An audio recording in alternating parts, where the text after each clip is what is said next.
So I think it's been about 2 months. I made a little update post thing that some people noticed, saying that I was just getting caught up in a really personal matter and it absorbed all my attention. And then, I mean, like, it's still going on, but there's nothing I can do at this point, so I'm just kind of trying to distract myself, and this is one of those distractions. Just continuing doing what I was doing. Kind of hard to do it, but you know, life happens. I also don't mind if anybody wants to post in the comments like what I should do next. Like maybe just like a suggestion on what maybe I can just think about and see if I want to make a video out of it at all. But I'm not like the biggest researcher, so it's a little bit difficult for me. Like on an analytical level, I can view it and analyze it and see what I think about it. So this video, pretty much like how did I accept the fact that I'm a woman? How did I accept womanhood? That sort of thing. Because as I said in one of my videos, I'm not sure which one, probably more than one, I said that when I was first detransitioning, I was just doing it medically, and I went off into, like, as I had labeled it, genderqueer, which I was like thinking I was like some hybrid between being mostly feminine but kind of masculine in a way, and that was my way of being mentally okay with not being like perfectly binary male presenting. It was my way of just, well, I didn't think it at the time, but it was a way to ease myself and in an acceptance of myself. And then, but as the years went on after that, things just, my mind pretty much changed on things gradually from, I don't see myself as a woman still. I still don't think myself as a girl. I feel off, to now I fully see myself as a woman and I'm okay with it. And maybe in some sense, pride, I don't know, but I'm like happy where I am. I'm fine. But this is a video outlining like what exactly made me accepting of it to begin with. What were the steps that I took? And they weren't like conscious steps, they kind of just happened upon me, I guess. One of the first steps into me accepting myself as, you know, feminine and a woman is when I got into my first ever relationship, who is now my husband. And he didn't do anything in particular to me. He wasn't like, oh, Willow, you have to be this kind of feminine in order for me to actually feel comfortable and love you. Like, he wasn't like that. He was more just, I don't know, I guess I felt a calling somewhere within me. And I don't know, it was a very nebulous sort of feeling of I feel like I have to go in this direction, and it had nothing to do with like pleasing him. It was more like pleasing my mind. I don't really know how to put it into words. It just all kind of like gradually happened on its own, and it wasn't like an overnight thing at all. It was like I was starting to kind of get an idea of it. Despite those changes, though, I was still very uncomfortable. Like, anytime his family, they're kind of, in a way, a little bit, not completely, they're kind of traditionalist a little bit. Like, anytime his parents would be like, you know, like, they would say like, "Oh, get the girls for dinner," something like that's a frequent thing that they would say, "Get the girls for dinner" or something. And the girls would always be involved with me. I would always be within that term, and I felt really uncomfortable with it. I didn't like it, and I guess I don't know, at the time I just felt a little uncomfortable because it was like, ooh, I don't feel like a girl, so I shouldn't be involved in it. But when I think back on it now, it's more like I just don't want to be clumped up in a group because I'm not a part of a thing. I am me, I guess. I don't know how to really describe that one. It just, and it's not just the whole like belittling of being called girl when you're like an adult. So shouldn't you just be called a woman? It's not really that. It's more like just the clumping in together with girls I don't feel like I'm in a unity with, if that makes any sense. I also felt like really disturbed and frankly disgusted when my husband's mom would want me to like do certain activities with her, like going to the hair salon or getting her nails done or going clothes shopping. And for our wedding, we would go wedding dress shopping, and then that just made me feel so othered in a way. Like I didn't like. I don't know. I don't like the atmosphere of hair and nail salons. I don't like the superficial feeling that it gives me whenever I walk into it. I don't like how it feels so like everybody's judging me when I go in. I don't know when, but at some point I realized that, oh, I guess pretty recently, I realized that those types of activities are not because, like, that's the pinnacle of womanhood. And if you don't like those things, then that must mean you're secretly a guy. Oh my God. Like, no, I realized that I don't like those things because I wasn't raised to be that way. I wasn't raised to enjoy these things. And I would probably go as far as to say almost I was raised to not like it because my mom didn't like those types of things. Those things don't define what womanhood is. Being interested in like getting your hair done or your nails done or going like wedding dress shopping, like that doesn't define what a woman is.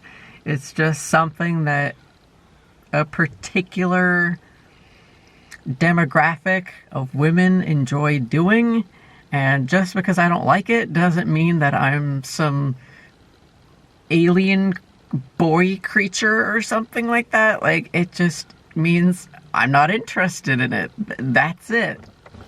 Boom. I kind of think, and maybe I'm overgeneralizing, but I think that that kind of, I guess, that kind of brand of woman, I suppose, is like, I would call it, very generally speaking, like city girl type. You know, like the New Yorker or the LA girl, very into those sorts of just skin deep sort of stuff. For me, I was kind of raised, I would also generally call it like small town girl kind of thing. Not completely, because where I grew up was technically called a city, but didn't feel like a city to me. A city is like, you know, LA. I don't have to like these like city woman, city girl things just to be classified as a woman. And that goes for everybody else who's thinking like, oh, I'm so different. I don't like these things that a lot of other women like. That doesn't necessarily mean you're like not a woman just because you can't perform in a, I guess, mainstream kind of way.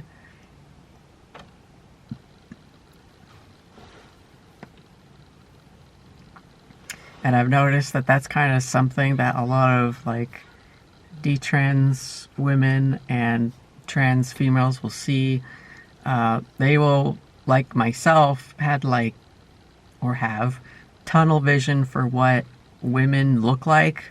And they are a very specific sort of feeling of, this is what a woman looks like, this is what she acts like, this is what she's interested in, and it has to be this, this, and this, otherwise you're probably not a woman.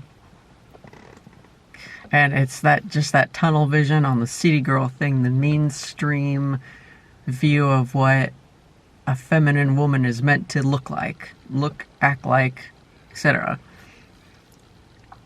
And like myself, they would also like completely ignore the fact that there's a lot more, I would say, in my opinion, I would say there's a lot more gender non-conforming women out there than there are conforming women out there. The GNC women get kind of treated a little bit worse, or sometimes a lot worse, than the typical city woman, the mainstream woman.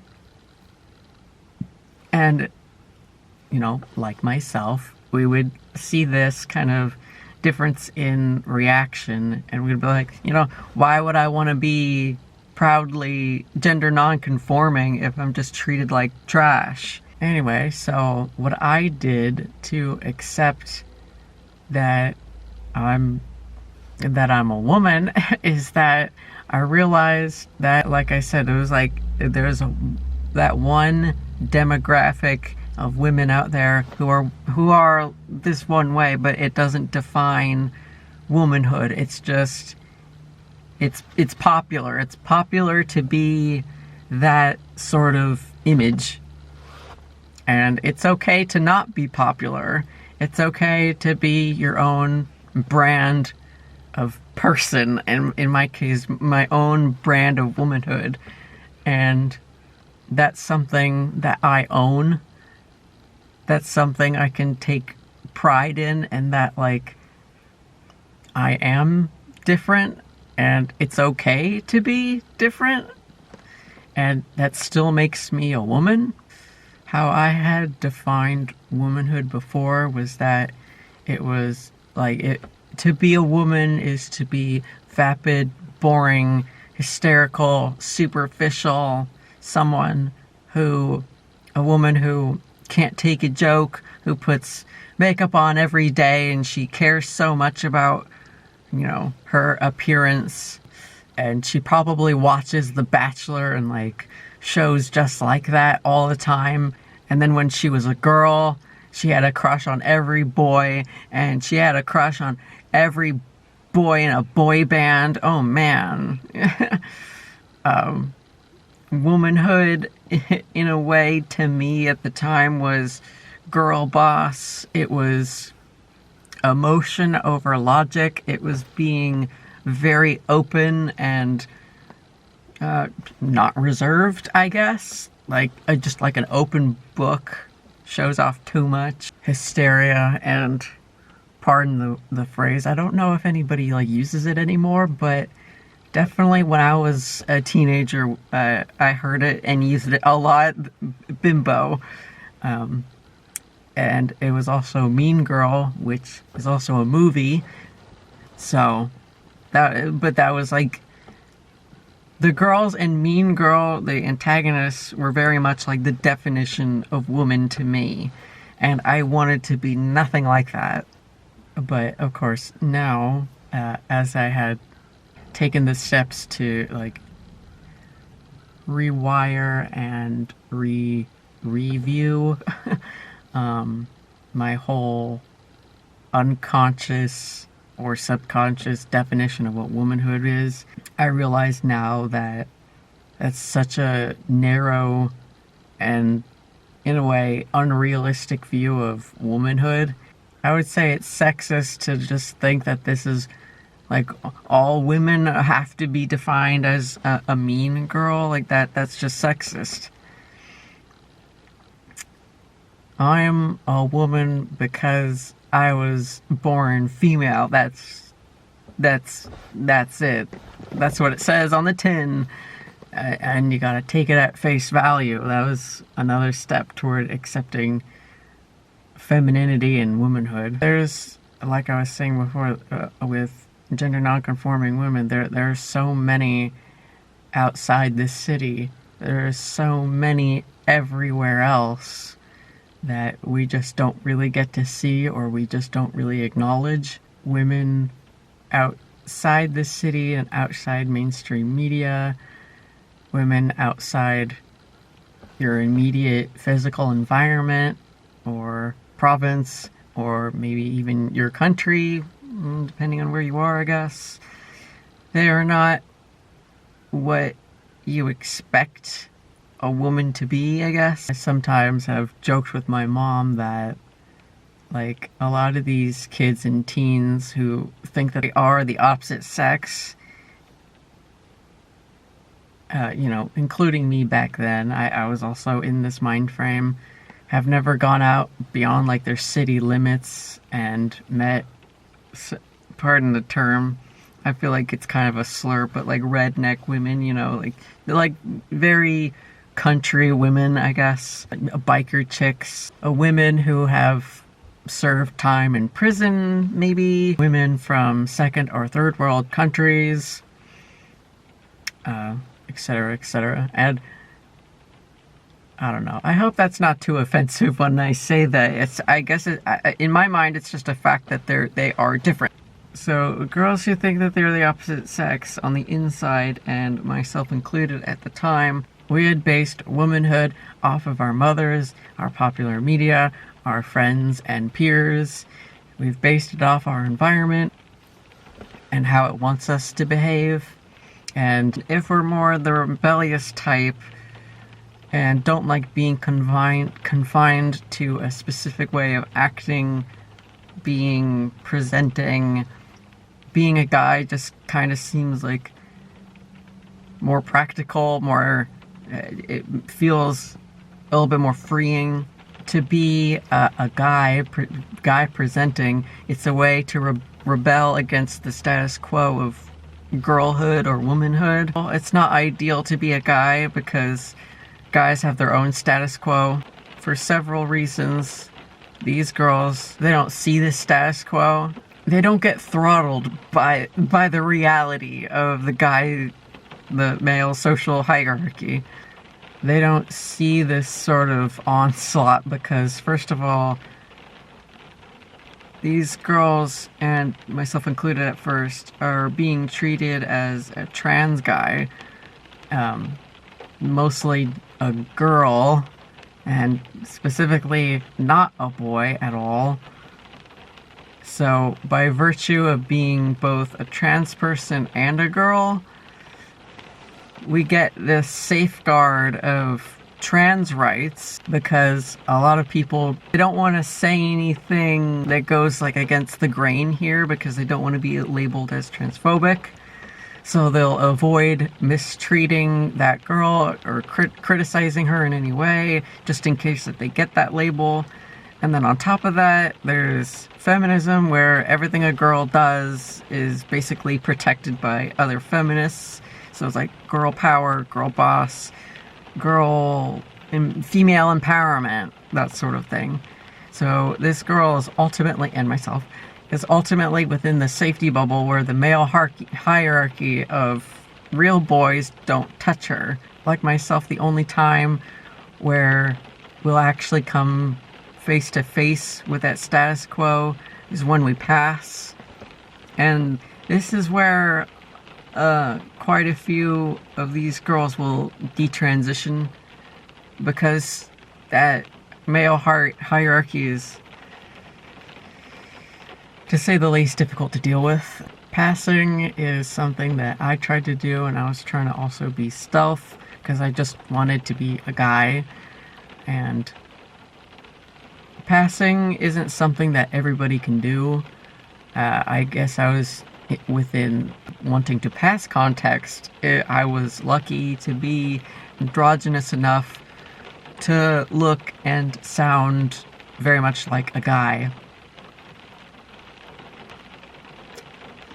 So when you do pass that, and especially when you get out into the real world, where you're away from your safety bubble, where they see you as just a trans guy, and underneath, they don't tell you it, but they do see you very much as a girl. When you get out into the real world, that's when the guys will see you as a guy, and you will be on their hierarchy. And depending on how you act, it's just gonna probably be brutal. He's not gonna treat you very well because he's competing with you in a way. And a lot of girls, like myself, we buckle under that pressure. And like, for me, I'm like, I don't really like using this word, but like, I'm like a sensitive person, so it's like I can't, if males are going to treat me in their social hierarchy thing, and they're gonna really judge me for being an effeminate, gender non-conforming kind of boy, then I'm gonna get affected by it, and I'm not gonna like it. Like, the whole thing is kind of intimidating, scary, and in my view, ultimately for me, it was lonely, and I didn't like that. And I guess, just to be fair, there's also some girls who, when they see that hierarchy, they just think, oh, well, this is a challenge to validate my inner guy, so I'm gonna step up to the plate and start, like, actually trying to, like, tussle with this hierarchy thing and try to maybe get a little higher than someone like me, maybe. And, you know, more power to you if you can do it, but there's just many of us who can't do it, and it's hard. People don't go soft on guys. Women and men alike don't go soft. So, especially if your female biology ever pops through somehow, maybe like you're wearing a certain type of shirt, or you're acting in a certain way that's just very reminiscent of, you know, you being a biological female. If that pops through, then it's not going to be a very fun experience, I'll tell you what. In order to avoid that sort of onslaught, you have to pass really, really well, and it takes effort to pass. No matter if you got all the corresponding surgeries that validate your inner guy, you still have to maintain how to pass, because, like, you still probably have to work out, you still have to self-medicate, and you still have scars on you that will never go away. And, you know, if you had phalloplasty, that's, like, obviously not a real dick, and you're gonna have to explain, like, why do you have to use this little pump thing to make your dick go erect? There's just no way around it, really. You still have to maintain your transness to pass. For me, I didn't like putting in all that effort to do it just to be seen as a guy. I just wanted to effortlessly be a guy, and that to me meant, why should I do all these things just to maintain an image to myself and other people that I am a certain thing in my head? And that sort of mentality kind of like forced me to accept that I am female, because having to put in all this effort to be male presenting was just too much. And like, having to take testosterone, like poking a needle in the fat of my abdomen, I think it was either once or every other week, I don't really remember, but I would still have to do it, and I never really look forward to it, especially like after a year of doing it, putting on a binder all the time, having to just hide the physicality of me pushed me into a course of you just need to accept who you are so you don't have to put in all that effort. I couldn't see myself as a guy anymore if I wasn't on testosterone, because I had very strict trans medical beliefs, and I can't be trans if I'm not medically transitioning. That was in my head. There was none of that, like, oh, I can still be a boy if I just believe that I am. Like, no, I have to take steps to do it. Otherwise, it's not true. That's what went on in my head. Also, when I was trans, I was an emotional boy who everyone thought was gay. Everyone just saw me as a gay boy, and I didn't like that.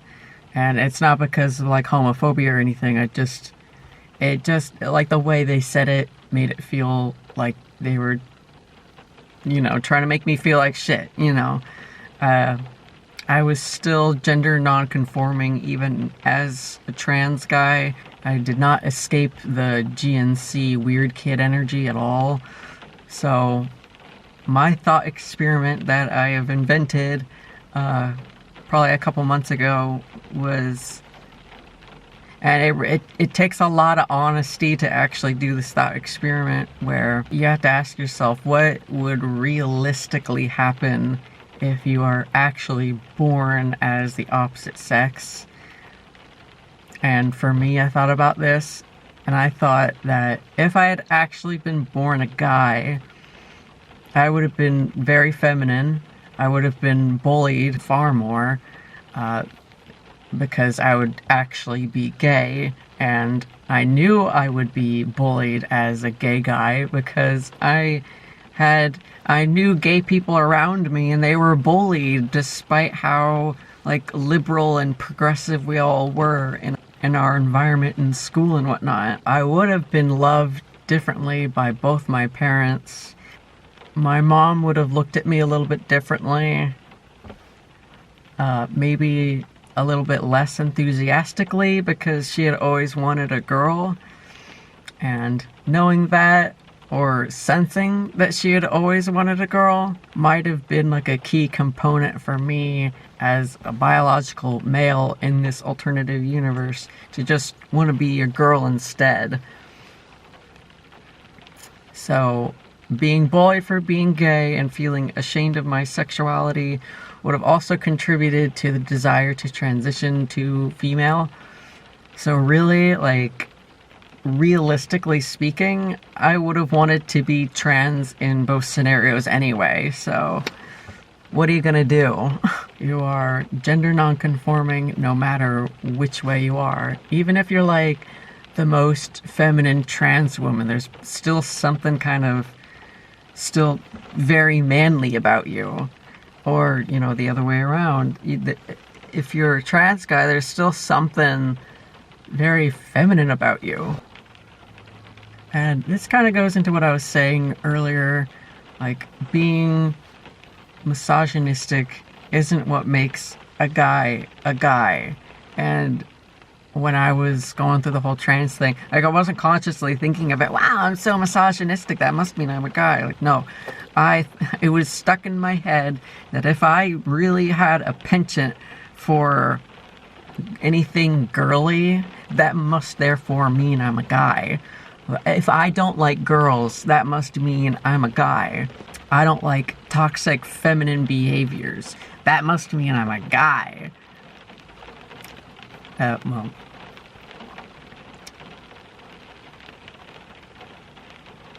if I hated how girls tended to act, then that therefore must make me a boy, because boys don't like things that girls do. And then I had to ask myself, where exactly is my proof that all boys just fundamentally hate feminine behaviors and interests and all that? Not liking women doesn't make me or other girls who think they're guys a guy, because a lot of guys love women and what they do, like toxic or not. A lot of men just, they love it. Anyway, I guess how I reasoned with it is it's okay to be critical of certain behaviors, but those certain behaviors, well, they might be like predominantly found in like these city women, as I had said, it doesn't make it like a woman thing, because like not all women act toxically feminine.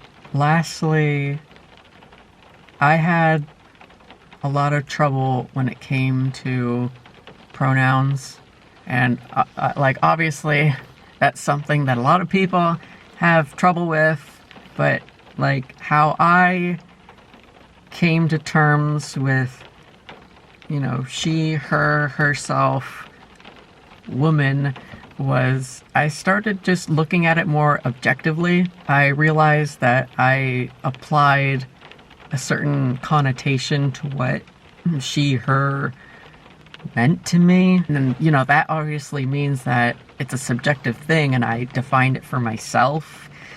And because I define it for myself, that means I can change it. If I have an idea of what it is and I made that definition, then I can change that definition.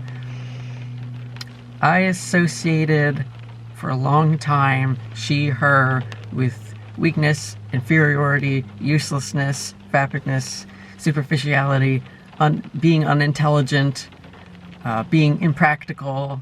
It's all about chaos and disorder, no rhyme or reason to that behavior. Mean girl, as I said, unnecessarily mean, vile, and vain.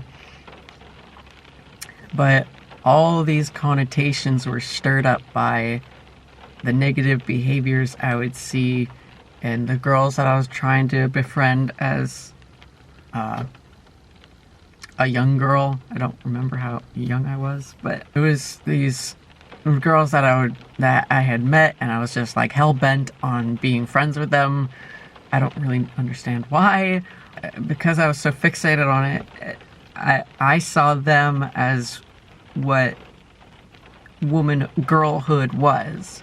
In doing that, I ignored all the other like gender non-conforming girls around me. I just completely ignored them and just hyper-focused, I guess, on the girls who are giving me a bad time.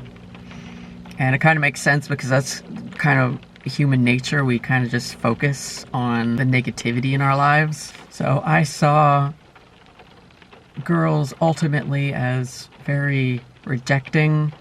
Because they rejected me, I honed in on all the stuff I didn't like about them. And because they're girls, and you know, so was I, child logic dictated that if I'm a boy, I'll get away from all these negative traits. He, him pronouns, like, they didn't actually mean anything to me. It just meant that I was no longer associated with she, her connotations. So once I looked at it all objectively and saw that I was subjectively defining what she, her meant, I stripped away that connotation and been like, here's another thought experiment. Like, what if she, her is just a word that is associated with female and there's nothing else to it? What if it had no meaning besides biological reality? What if it was just neutral? Like someone on the Detrans subreddit had once said, like, I'm a woman, like a hen is a female chicken, a mare is a female horse, and a doe is a female deer. They had more examples, but I don't remember what they were. But it's just like, that's what it is. That's just a fact of life. A hen is a female chicken. We don't really like look at these things and think, oh, there's a gendered connotation to these things. That's just what it physically is. There's nothing deep about it. There's no hidden meaning. There's no connotation. It is what it is on the sign. because it's just a pure and simple fact, I can apply any meaning to what woman is to me, to what she, her is to me. So I started putting in traits that I did like about womanhood and like what I am, what I like about myself.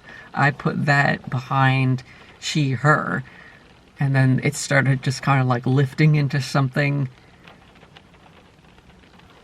It started like, it went from like a negative thing being pulled by positive thoughts, and then it just landed safely in a neutral position. So now I see it as, it's okay. It's okay to be called she, her.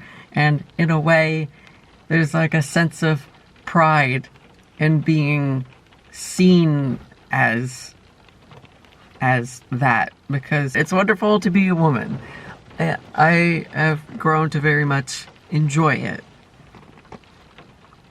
And to call myself a guy and he, him is to render myself meaningless, because it doesn't fit me, because I'm not a male. That's not who I am. I can't touch he, him pronouns because they're not for me.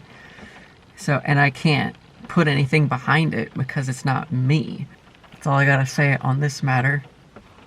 I hope it helped someone out there. That's it. That's all I gotta say on that matter. I'll see you when I see you. Whenever that'll be. Goodbye.